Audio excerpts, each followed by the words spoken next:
When an HOA paved over a farmer's family pond for a parking lot, they thought they'd won. Until the sky itself fought back. It started with a pond, a peaceful, glimmering pond that had been in Ben Walker's family for 3 generations. His late father used to say, "Son, that water carries our roots." But to the new HOA president, Karen Holloway, it was nothing but an unapproved water hazard. One afternoon, Ben came home to a scene that made his stomach drop. Bulldozers tearing up the earth. Workers pouring concrete right over the pond. He ran to the site yelling, "That's my property." "What are you doing?" Karen stood there in her floral blouse, arms crossed. "This community needs a parking lot more than your little frog swamp." Mr. Walker, the HOA, voted. "You'll get used to it." Ben's jaw tightened.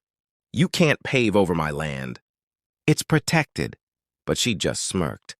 "Try stopping me." That night, Ben sat on his porch, the smell of fresh concrete hanging in the rain-soaked air. His father's pond was gone. The frogs, the cattails, the memories buried under gray cement. He thought about calling a lawyer.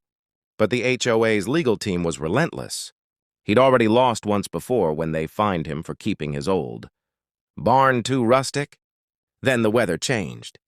The forecast warned of record-breaking rainstorms, the kind that made the towns creak, overflow every few years. And Ben remembered something his dad had told him long ago. The pond's natural spring runs deep, cover it, and the land will fight back. The storm hit that Friday night. Sheets of rain poured down, thunder cracking like judgment itself. As the hours passed, Ben stood by his window, watching the water creep up the freshly paved HOA parking lot. By midnight, the asphalt cracked. Water bubbled up through it like the earth was gasping for air. The runoff had nowhere to go. The pond's drainage was blocked. Within minutes, the lot was a shallow lake.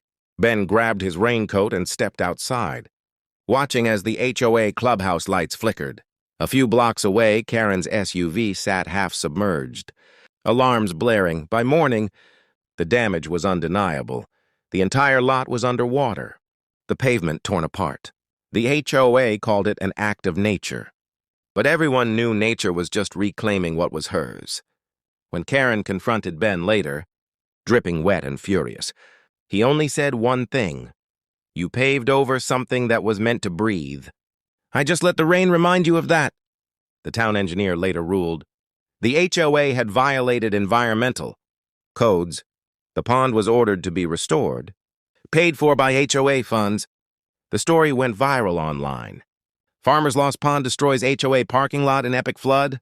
As Ben stood by the newly restored pond months later, he whispered, "Guess the land remembers, huh, Dad?" The frogs had returned. The cattails swayed again. And when the sun broke through the clouds, the water shimmered like forgiveness itself.